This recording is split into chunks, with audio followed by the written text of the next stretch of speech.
Welcome, everybody, to a spooky edition of What We See. I am your host, the little Boo Maid.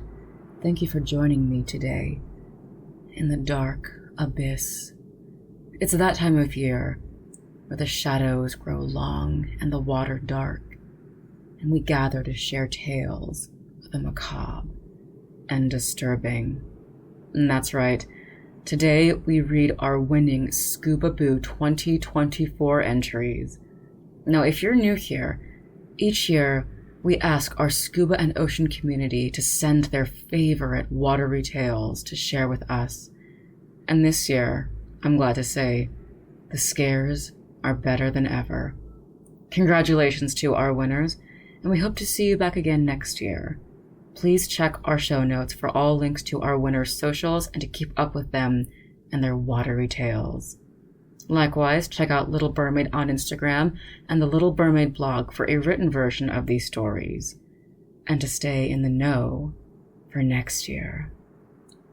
Now, before we begin with our watery tales, I wanted to share an additional story. A poem, actually. A personal favorite of mine.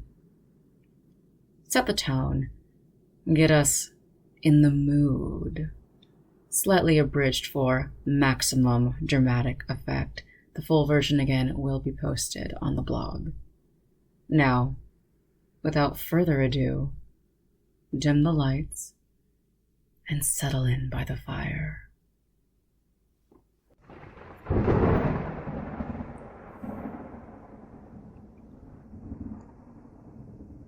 The City in the Sea by Edgar Allan Poe. Lo, death has reared himself a throne in a strange city, lying alone. Far down within the dim west, where the good and the bad and the worst and the best have gone to their eternal rest. No rays from the holy heaven come down on the long night time of that town, but light from out the lurid sea streams up the turrets silently, up domes, up spires, up kingly halls, up fanes, up Babylon-like walls, up shadowy long-forgotten bowers of sculptured ivy and stone flowers. Resignedly beneath the sky, the melancholy waters lie. So blend the turrets and the shadows, there that seem pendulous in air, while from a proud tower in the town, death looks gigantically down. Their open fanes and gaping graves yawn level with the luminous waves, but not the riches there that lie in each idol's diamond eye, not the gaily jeweled dead tempt the waters from their bed, for no ripples curl, alas, along that wilderness of glass. No swellings tell the winds may be upon some far-off, happier sea. No heavings hint the waves have been on seas less hideously serene. But lo, a stir is in the air.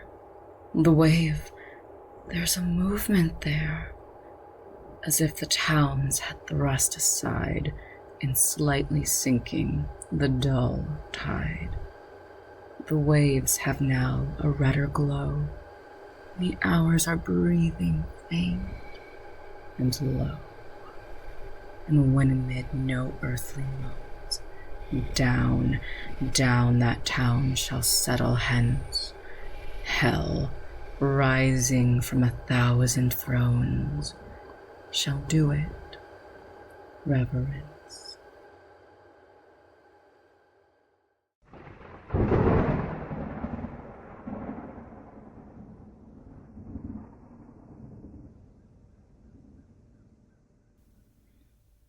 Our first Scuba Boo for this episode comes from Alex Federation, aka @PioneerScuba. This one is sort of a honorary mention, a Mermaid's choice, because I found it absolutely haunting, and a warning to all of us divers to always double check our gear before descending into the abyss. I am revealing a story from the dark and cold Lake Ontario that took place on the wreck locally known as the Tiller. The Tiller sits in 120 feet of dark green water with an average temperature of 34 degrees. I was partnered with a new diver, Ryan, who had done this wreck only a few times before. Ryan and I jumped into the water off the vessel Great Big Sea. We were the first to head down the mooring line and noticed the other pair of divers who entered after us, zipping past us on a free fall down through the murk. As Ryan and I reached 70 feet, the outline of the wreck became apparent, and the shadow was still seen plummeting towards the deck of the Tiller. The diver, who looked more like a starfish, had face-planted onto the deck around 50 feet below us. Ryan was still with me at 70 feet, and signaled to me that he had a free flow with the regulator and frantically crawled up the line towards me. His mask was flooding with water as he signaled out of air. I donated my primary, swapped my octo, and then we scrubbed the dive and headed up the line. Starfish Diver was still flailing around on the deck with his buddy, trying to figure out what was wrong. As we ascended to 15 feet, two figures rose from the depth. It was Starfish Diver and his buddy. We finished our safety stop, and shortly after they ascended. On the stern of the Great Big Sea, I figured out why he had rocketed into the depths. His dry suit inflator hose was unattached, and the stage bottle, canister light, and steel cylinder had been too heavy for his wing to handle. I would venture a guess that his thick thermal underwear and air pocket in the suit prevented him from a complete suit squeeze. Let this serve as a lesson to check your dry suit inflator hoses before you jump in, or it may come back to haunt you.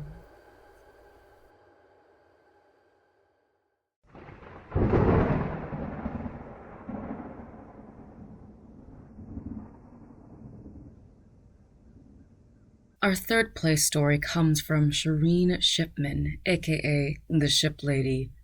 Shireen was a winner from last year, and we are thrilled to have her back with another watery tale from 2024.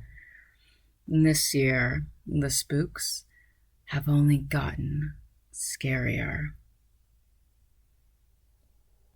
I had asked Melissa Fu to take vertical GoPro videos of me with different scenery from God's Pocket Resort for a dumb, real idea. We were at Northwest Passage Wall, and a beautiful lion's mane jellyfish appeared. After Melissa got a few shots, she began taking video of me with it. The jellyfish was suicidal and headed straight for the wall. Melissa kept motioning for me to get ever closer to the jelly with its massively long tentacles, so the jellyfish and I would be in the same frame. I trusted her, took a very short video with my comically large Disney princess eyes, and fled as soon as she was done. As someone who has been stung in the face multiple times by jellyfish tentacles, yeah, that is pretty freaking terrifying. Thank you very much, Shireen Shipman, and again, congratulations on your third place prize.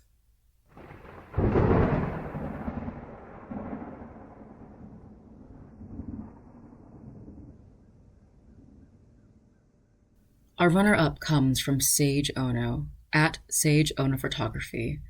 This one is a chilling tale, an absolute nightmare, a scene that haunts the dreams of every underwater photographer.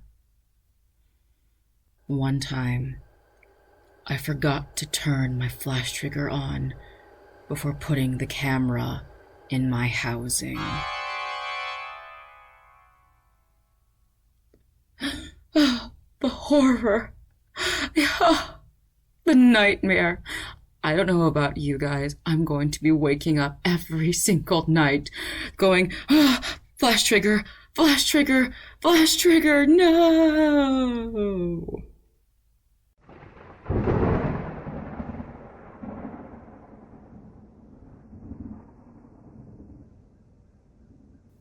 And now for our winning story.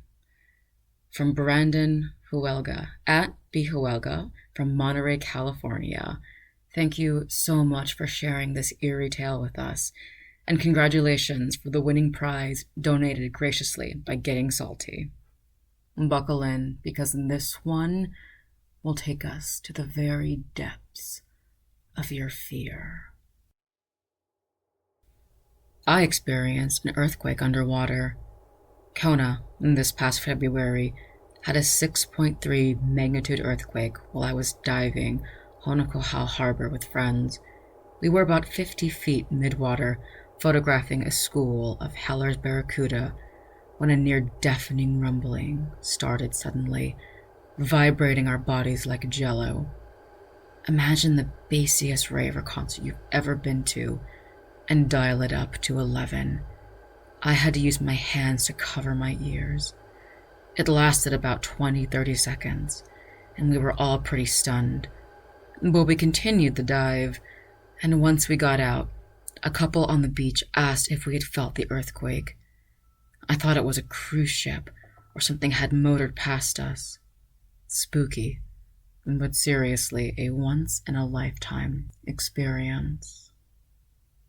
Thank you so much, Brandon, and once again, congratulations on your first prize story. I think the only way the story could have been scarier is if you had called the dive and missed that award-winning shot of those barracuda. I'm joking. No photo is worth your life, but it was funny to say that, considering story number 2. Thank you all again for joining me for Scuba Boo 2024. Once again, please check out our blog for each entry so you can read them, and last year's as well. Follow us on Instagram at Little Mermaid for news and updates on next year's competition and any fun musings we have going on.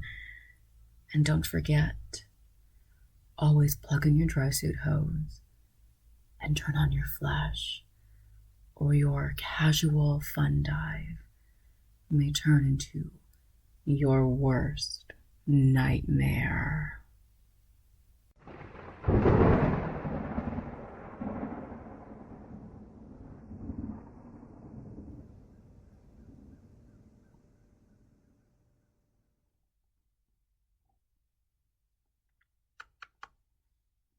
You hear that? You hear that purring? That's why I can't record this scary episode, because someone keeps purring into my microphone. Cat, please. I'm trying to be scary right now. You purring and snuggling is not scary. I'm trying to be scary. Come on. Work with me.